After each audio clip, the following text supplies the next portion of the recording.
The Boston Herald held a contest a long time ago for a name that would define these kind of people who broke the law drinking during Prohibition. So 2 people actually simultaneously submitted the name Scofflaw, and they split a $200 grand prize for submitting the name. So I think each of them got $100. And that's how much money it took for you guys to open this place. That's right. This was a $200 project. We really made those dollars last.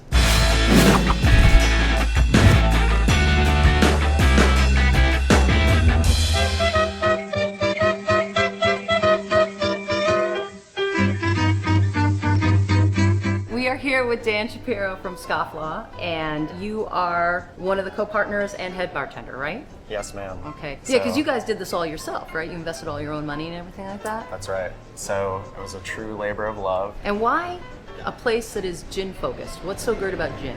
I think that gin is a cool spirit in that there's so much variety from gin to gin. The flavor profiles kind of start with juniper and then go from there. And you can have something kind of malty like a white whiskey like Geneva, or you can have something a little sweeter like an Old Tom gin. You can have something a little smoother like a Plymouth style. Now there are all kinds of new Western gins like Hendrick's, which has like a cucumber and rose infusion of flavor at the end of the distillation process. I see like 1 million bottles of gin here, lots of them that I've never even seen before in my life. We have about 80 gins at this point in time. Somebody comes in and they ask for a gin-based cocktail. How do you decide which one you're going to use and what you think they're going to like? That's actually a pretty fun part of the evening here. Basically, I would ask that person, like, what do you usually like to drink? Like, what kind of gin are you comfortable with? And they'll say something like, I like really herbal gins. And I'd say, St. George Terroir would be a perfect herbal gin for you.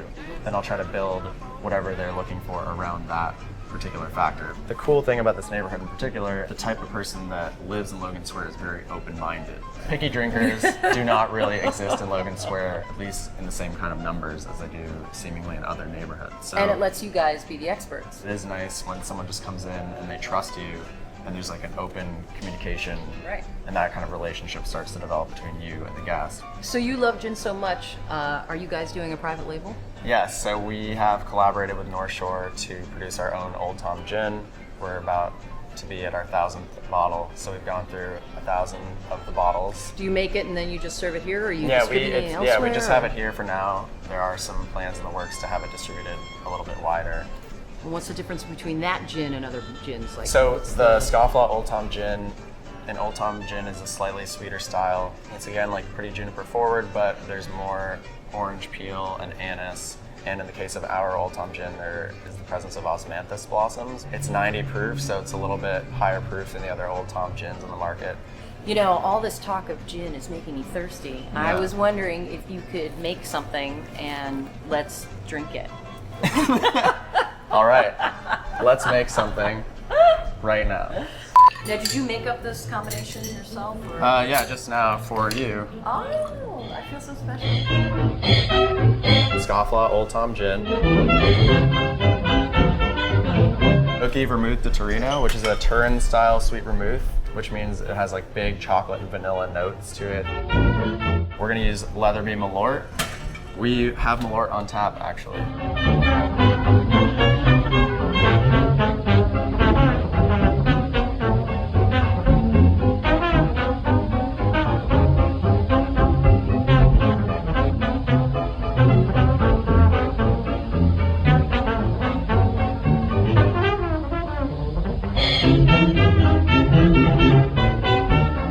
Spray a little bit of this grapefruit peel so that we get some of those essential oils on top. Here I go. There you have it. All right. It's going to be pretty bitter due to that Leatherby Malort. A little sweet at first. It smells refreshing, citrusy. Yeah. Wow, that's intense. It is. Yeah. I'm getting a little addicted to it. You're kind of hit with like a bunch of different types of flavor. This is a sipping cocktail.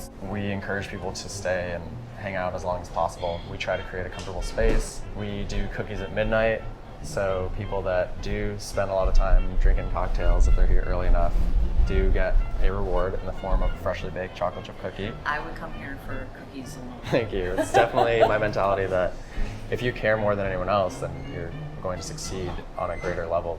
well, I'll drink to that. Thank you. Yeah, cheers.